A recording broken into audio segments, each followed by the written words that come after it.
Okay. Somebody was in a rush to pack this stuff. Cupboards have been mostly emptied.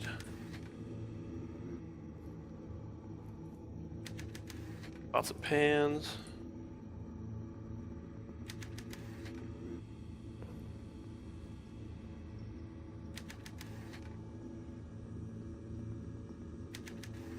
Stovetop is clean, probably works.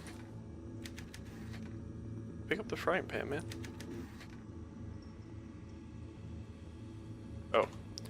Let's check in on our demon mask friend.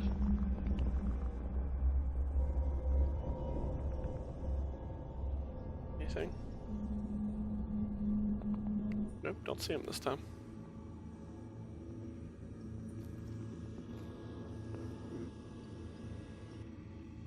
Or was he where I was standing? No.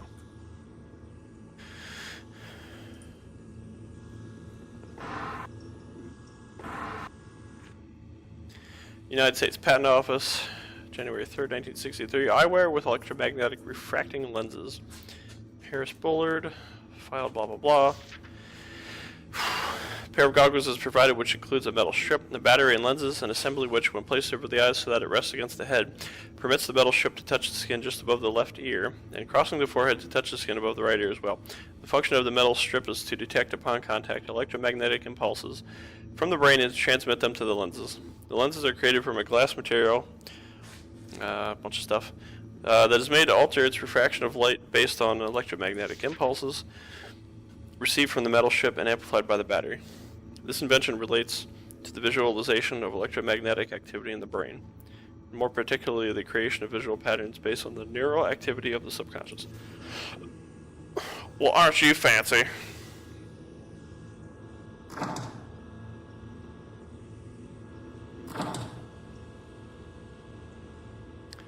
Coffee! Coffee can that's frozen shut. I can hear something rattling around inside.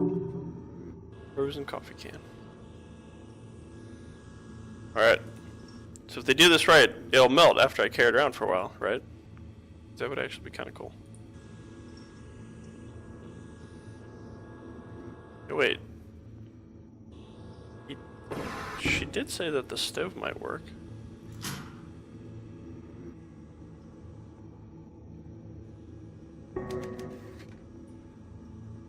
I know it probably works, that's why I just tried to put it there.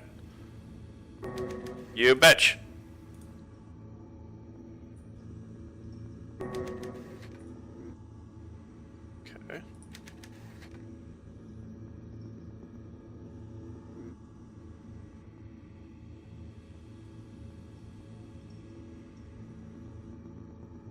Why do this?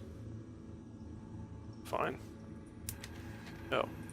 Oh, okay. Maybe you have to do it in that order. There has to be a better way to defrost this.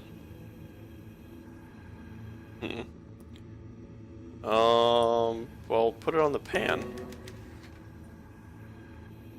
What is wrong with your face? Okay, maybe there's something over here. But first, gotta read a note. Bobby, here's a list of supplies this week. I know you're angry that I haven't paid in a month, but please wait a little bit longer. I have some money coming and I'll be able to pay you soon. Bean, cigarettes, tonic water, white bread, butter, eggs, copper wire, soldier spool, vinyl tape, gasoline, butane, leeches. Leeches, very important. Bullard owed him money.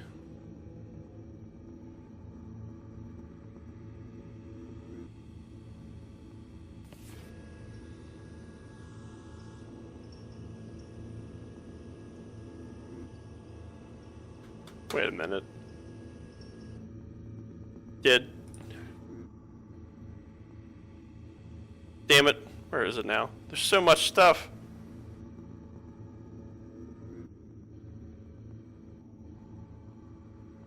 Okay, so miscellaneous.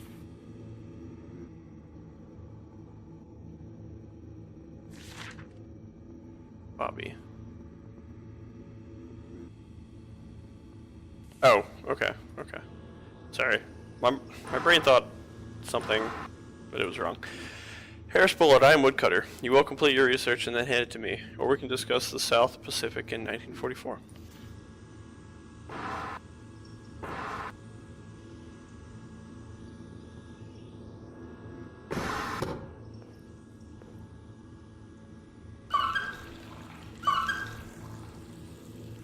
Okay.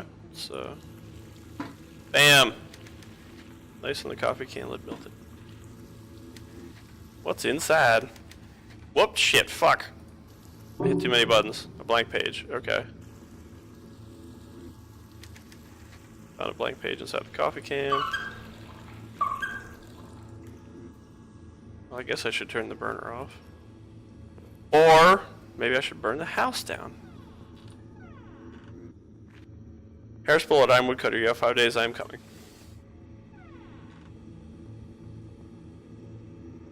Man, it would suck to come for 5 days. Huh!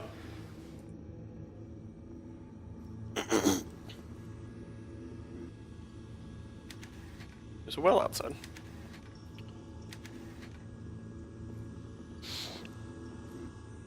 Alright, so I have what appears to be a blank page that probably isn't a blank page. So...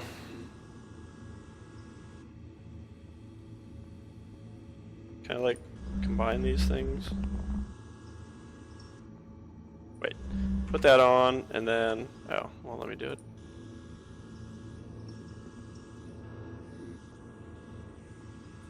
Alright, so I probably have to get some kind of, I don't know, material on this blank page to reveal what it says. What if I just burn it? Maybe there's more to this page. A hidden message appeared! I can't believe that worked! Ha! You and me both. Dear Josie, thank you for the lemon juice. This is my first time writing a secret message, and I hope it works. Today I brought Bullard his weekly groceries, and again he refused to pay. It's been over a month. He claims that he's broke, but I don't believe him.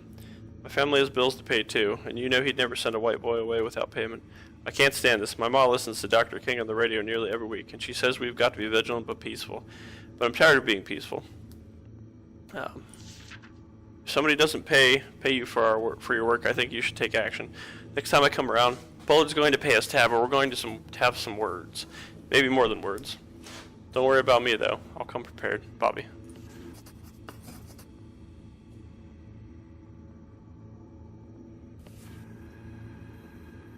Guess I should turn that off.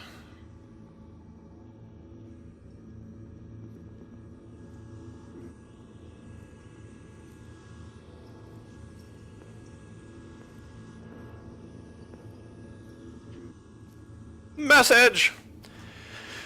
Dear Harris, Happy New Year. I suppose I'm wasting my time by writing you again, but the new year always makes me think about the past.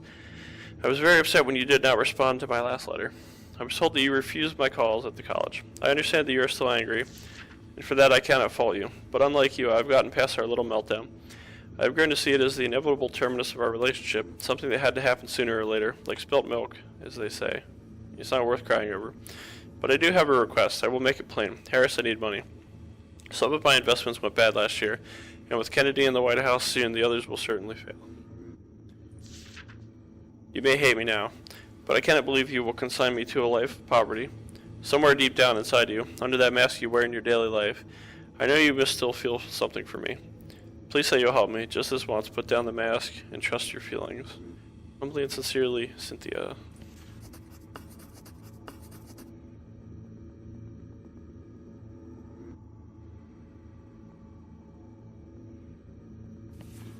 Cool. There's enough here to feed a person for months. The bottle of letter D is printed on the label. Cool. Okay. So I got another bottle. Entry.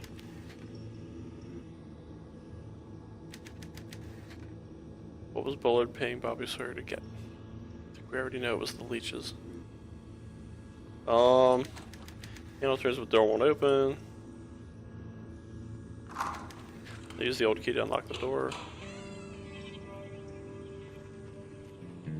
Leeches. Whole buttload of them. But first, cold winter increases risk of exposure.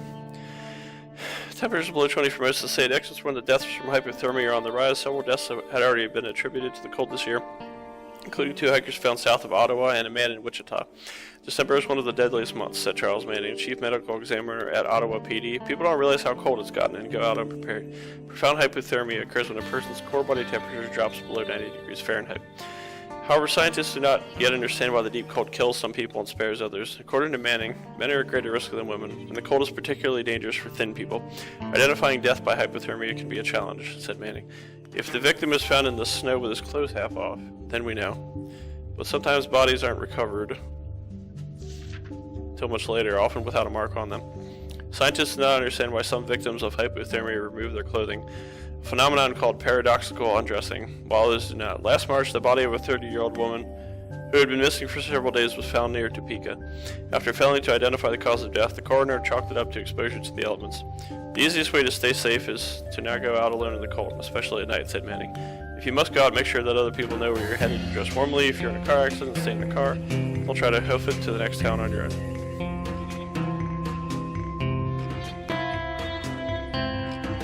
Yeah, another bottle. Letter A is printed on the label.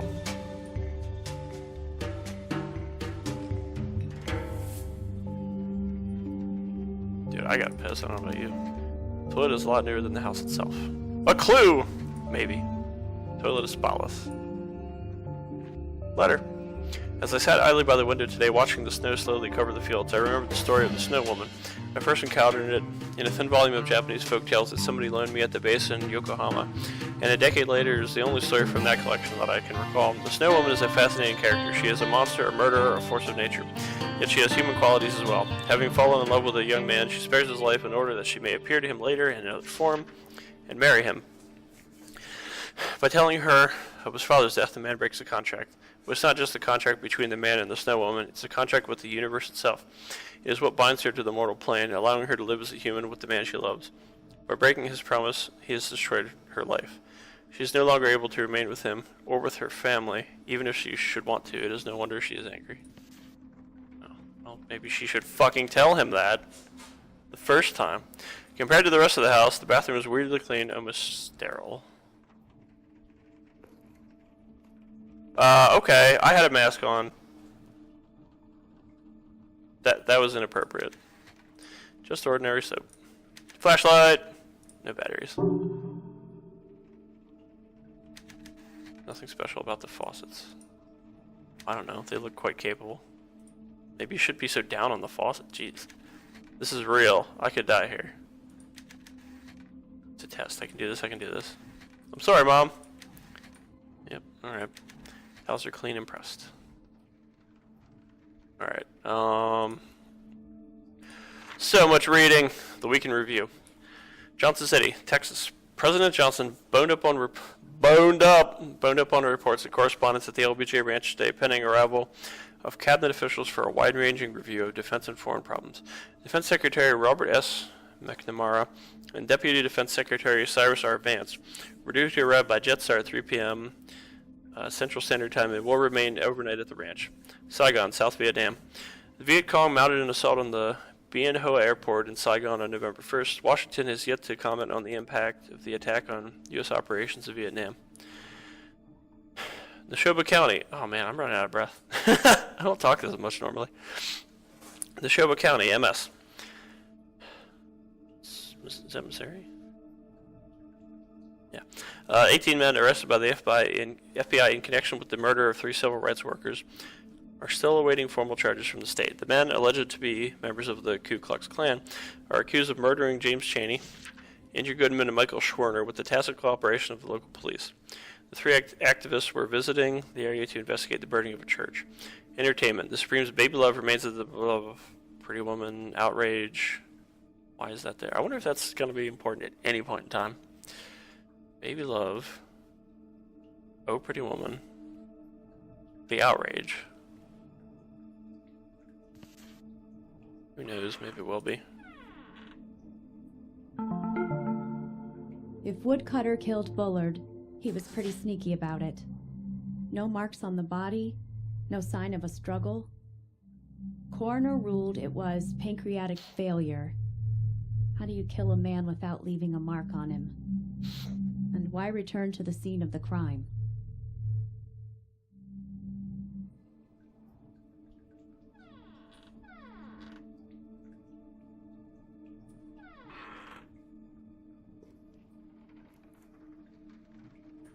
Let's go check out his leeches. The tub is full of leeches. This is disgusting.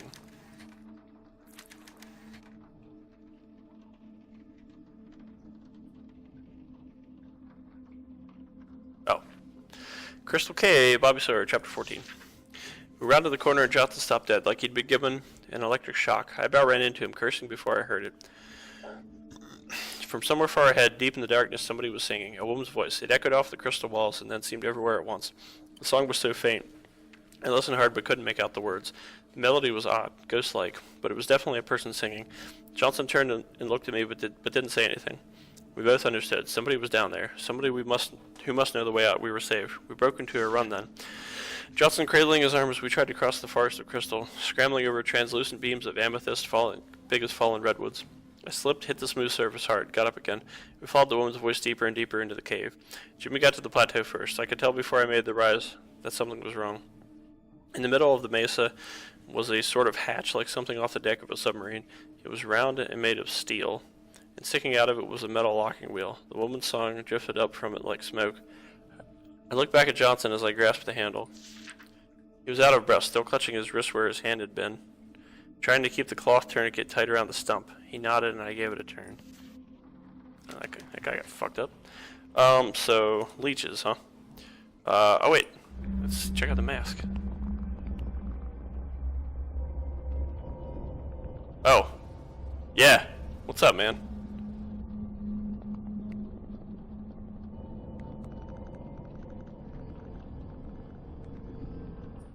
Okay.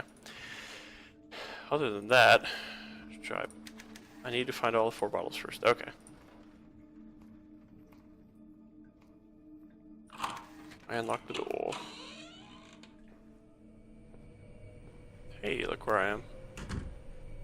Well, this could be dangerous. Let me see. Before I go this way, wasn't there a... There was another door back here that I didn't try to go through yet. Just gonna check.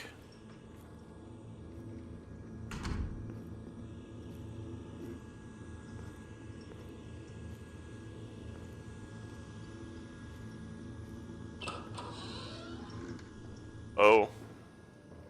I already regret my decision. Pitch back down, not worth risking a fall with a broken arm. I'll need to find a light. Okay. Come on, do it anyway. Okay. Alright, so I have a flashlight but no batteries.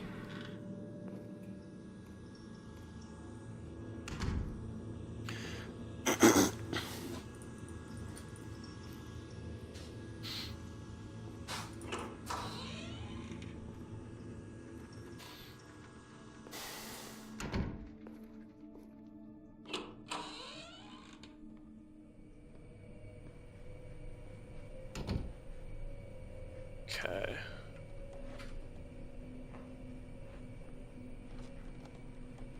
Should I type up stuff?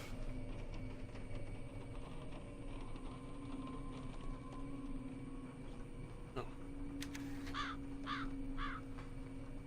Okay, I guess I can't.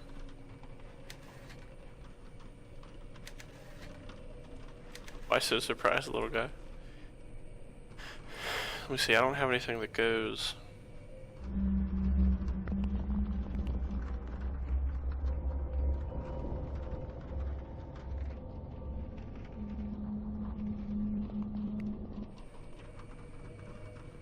Okay, well, I guess let's open that drawer and try the combination.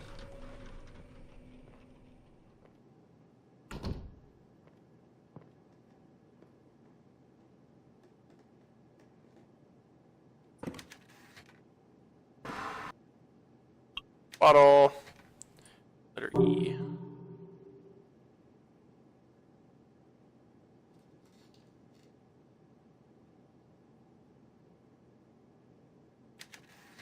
I'm in over my head. Oh my god.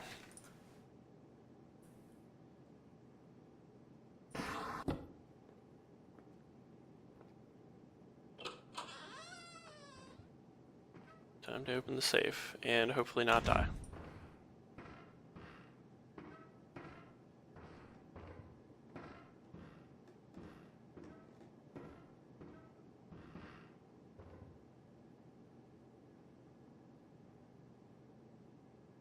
Was that guy in the painting before?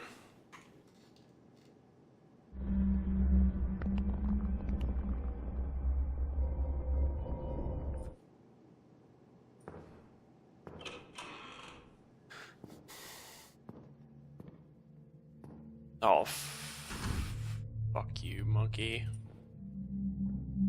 You bitch. Wait, I've seen this before. Yeah, you sure have. Cutter. I know it's just a toy, but something about it really bothers me. Yeah, it's fucking creepy, and it shouldn't be there.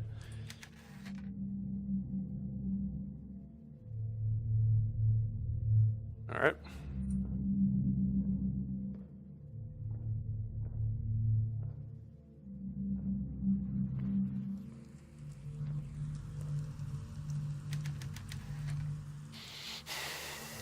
Yeah, I'm pretty sure it is. Okay.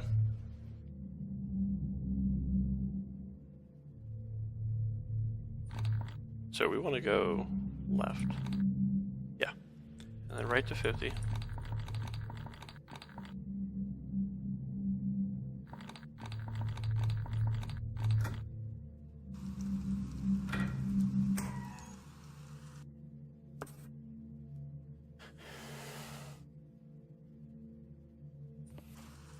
So many notes.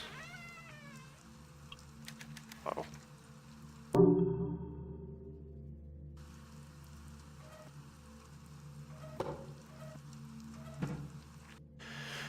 Lunar dream apparatus, altering the brain to achieve permanent idea focus. Abstract. William Benjamin Carpenter's work describing the Carpenter effect over a century ago continues to baffle psychologists today. We have struggled to understand the linkage between the conscious and the subconscious, particularly the ways in which the subconscious mind seems to wield special knowledge of which the conscious mind is unaware. Our research attempts to give the conscious mind unfiltered access to all of the information stored in the subconscious by creating an artificial bridge between the two. We have done this in a rudimentary way with a set of lenses that refract light by tracking alterations in brain waves, but a more robust connection requires permanent alteration of the brain. The lunar dream apparatus combines engineering, psychology, neuroscience, and a bit of physics to create just such a connection. In order to give the subject some control over their subconscious, we have chosen the moon as a mental mnemonic. After undergoing treatment in the lunar dream apparatus, the subject's conscious and subconscious are merged whenever a full moon is visible. This paper describes the construction of the apparatus, its function, the details of our research, and data recorded from our first test subject, co-author Josephine Herrera. This must be what Woodcutter was after, the lunar dream apparatus.